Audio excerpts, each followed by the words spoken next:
पत्र में था, आपके घोषणा पत्र में नहीं था। बीजेपी के घोषणा पत्र में था, आप लोगों ने विरोध किया।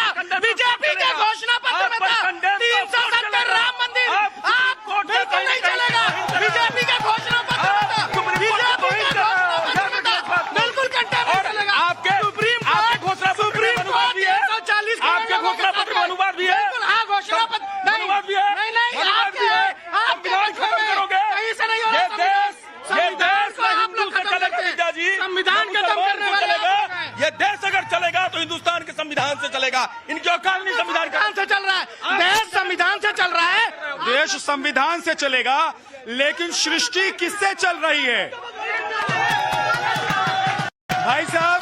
सृष्टि चलाने वाले मान्यता है, ये हिंदू लोग मानते हैं कि प्रभु श्री राम शिव, मतलब हमारे जो देवता हैं, हमारे जो पूजनीय हैं, उनकी वजह से ये सृष्टि चल रही है। तो आपने उन पर सवाल उठाया और इसीलिए आज आप पर सवाल उठने लग गया है कि भाई साहब आप लोग ऐसी ऐसी बातें कर देते हैं, फिर कहते हैं कि रामलला के दर्शन करेंगे, रामलला के दर्शन करने जाएंगे। क्या तो रामलला के दर्शन करने जाएंगे तो रामलला के दर्शन कीजिए, लेकिन तय करना पड़ेगा कि स्टालिन के साथ जाएंगे कि रामलला की माला जपेंगे। स्टालिन के साथ बिल्कुल नहीं जाएंगे।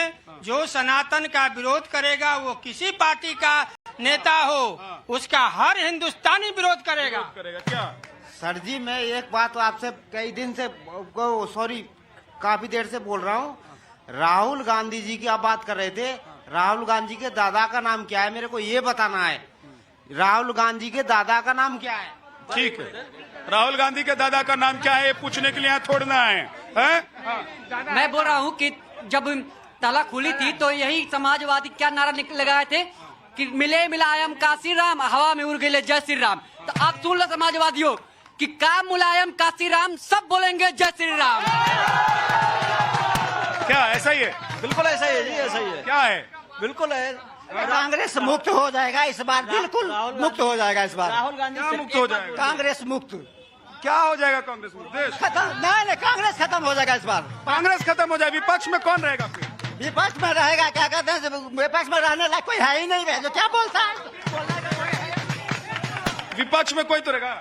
सर मुझे नहीं लगता विपक्ष में कोई रहेगा। विपक्ष में रहेगा तो मोदी जी पक्ष में रहेंगे और मोदी जी विपक्ष में रहेंगे। मोदी जी विपक्ष में, मतलब मोदी जी इधर आके कानून पास कर देंगे और फिर इधर जाके विरोध भी करेंगे कि ऐसा नहीं होता भाई। एक विरोध में रखने वाला राणा जी, एक सेकंड, एक तो चाहिए ना। अब भाई कांग्रेस खत्म हो जाए ये कोई नहीं चाहता। मुझे तो लगता है बीजेपी भी नहीं चाहेगी कि कांग्रेस खत्म हो जाए। राहुल गांधी जी हैं, ये तो चाह ही रहे हैं, इनके चाहने से हो जाएगा क्या? मुझे नहीं लगता। कांग्रेस मूल में है हिंदुस्तान के, हमारे चाहने से ही रामलला के दर्शन करने जा रहे हैं राहुल गांधी, क्योंकि हम चाहते हैं कि सनातन धर्म की विजय हो। एक तो कांग्रेस के मित्र इनको कह रहे हैं कि राजीव गांधी ने ताला खुलवाया। अरे जो ना तथ्यों को जांच पर के.एम. पांडे उस समय के जिला जज थे, जिला जज के आदेश से वो ताला खुला था। थोड़ा अपने तथ्यों को, अपनी जानकारी को दुरुस्त कर लीजिए। राहुल गांधी के समर्थक राहुल गांधी की तरह हैं, उनको हर चीज को ये लगता है। और आपके सहयोगी, आपके इंडी गठबंधन के लोग क्या कहते हैं? आपके इंडी गठबंधन के लोग सनातन का उन्मूलन करना चाहते हैं। आप साथ हैं? आप समझते हैं? आप हैं? अभी कौन है? अभी कौन है?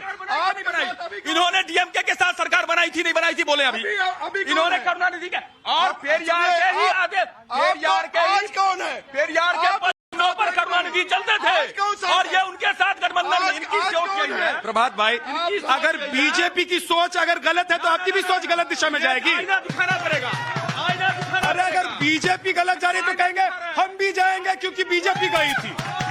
अरे तो बीजेपी हो जाइए, फिर कांग्रेस के सारे नेता बीजेपी में चले जाएं। कांग्रेस का जो चिन्ह है वो बदलकर कमल कर दीजिए, कांग्रेस का नाम बदलकर बीजेपी कर दीजिए। अगर बीजेपी के लक्ष्य कदम पर ही चलना है। प्रियंका, देखिए, इनको ना रब से मतलब है, ना ही इनको मजहब से मतलब है। इनको मतलब है सिर्फ कुर्सी से, इनको किसी से मतलब नहीं है। अगर सनातन धर्म पर इतना, कांग्रेस को, सब नेताओं की बात कर रही हूँ मैं। अभी मेरी बात पूरी होने दीजिए, बीच में मत बोलिएगा प्लीज।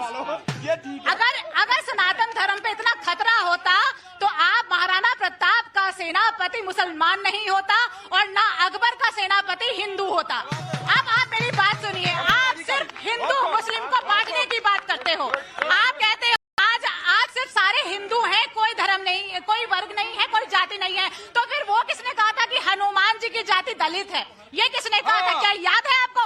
आज आप धर्म की बात कर, आज आप कहते हैं अयोध्या। राहुल गांधी तो गाजीपुर मंडी भी जा रहे हैं, राहुल गांधी तो कुलियों से मिलने भी जा रहे हैं, ट्रेन में भी जा रहे हैं, वो नहीं दिख रहा आपको।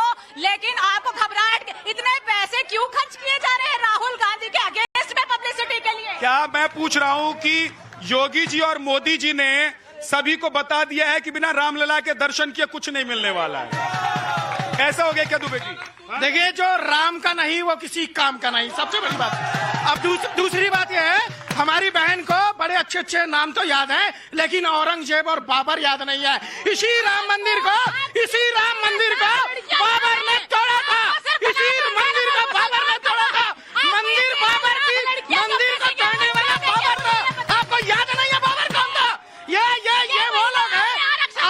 मध्य प्रदेश में डीएम जो निशा बांधे है, वो धरने पे बैठी है, वो कह रही है मुझे इलेक्शन लड़ना है, लेकिन उसको इलेक्शन नहीं लड़ना। इनका भी इलेक्शन राम भगवान लड़ाएंगे, भगवान राम की शरण में आएंगे, इनका भी इलेक्शन लड़वाएंगे, भगवान राम की शरण में आएंगे, इनका भी इलेक्शन लड़वाएंगे।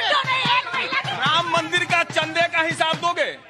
राम मंदिर के लिए जो चंदा लिया था उसका भी पहले राम मंदिर बनने तो दीजिए, अभी अड़ंगा डाल देंगे, नहीं, एक सेकंड। हाँ, ये बोलते हैं कि मैं पंडित हूँ।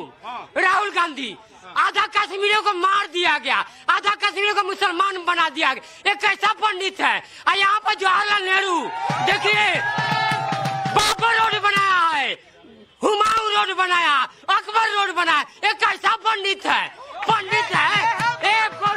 बहुरूपिया, ये लोग कांग्रेस पार्टी बहुरूपिया। ठीक है, ज्यादा उत्तेजित मत होइए, गला लड़ जाए। भैया राहुल गांधी जी का कुर्सी आएगा। ये मंदिर के चंदे की बात कर रहे हैं, ये अपनी चंदे की मंदिर के लिए बात कर रहे हैं। मस्जिद में जितना चंदा आता है उसका कभी हिसाब दिया है क्या इन लोगों ने? दिया है क्या? कौन सा उसमें दिया हुआ है? हमारा तो यहाँ पर टैक्स भी जा रहा है मंदिरों का, इनके कहाँ का टैक्स जा रहा है? जरा ये बता दीजिए हमको। हर इंसान को पता है कि जब अंत समय आता है तो भगवान के चरणों में जाना पड़ता है, और नेताओं के लिए चुनाव ही अंत समय होता है, इसीलिए वो भगवान के चरण में गए। चलिए भाई साहब, ये तो देखिए, इन्होंने, ये पब्लिक है ना, इसको आप नहीं ये कर सकते। ये कह रहे हैं कि अंत समय जब आता है तो भगवान के पास जाते हैं, है ना? आप कुछ कहना चाहते हैं इनसे पहले? बिल्कुल कहना चाहता हूँ, ये अगर राहुल गांधी अगर राम मंदिर के दर्शन करने जा रहे हैं तो क्या भाजपा की जो है, भाजपा के ही क्या श्री राम भगवान है? क्या उनके नहीं है? सारे देशवासियों नहीं, रंगरेज भाई, उस पर सवाल नहीं है। सवाल ये है कि पिताजी ने ताला खुलवाया और अभी बेटा जा रहा है। सोचिए कि दशक बीत गए तो एक व्यक्ति ने तय किया है कि जाना भी गया भी नहीं है। इसका मतलब ये है, इसका मतलब ये, अरे मोदी जी तो चुनावी लड़े बनारस से, मोदी जी तो चुनावी लड़े बनारस। जब 2014 से पहले मोदी जी कभी राम मंदिर के दर्शन करने गए नहीं। ठीक है, लेकिन मैं कह रहा हूँ कि मोदी जी तो गुजरात छोड़कर बनारस आ गए भाई साहब। कुर्सी के लिए तो आए हैं।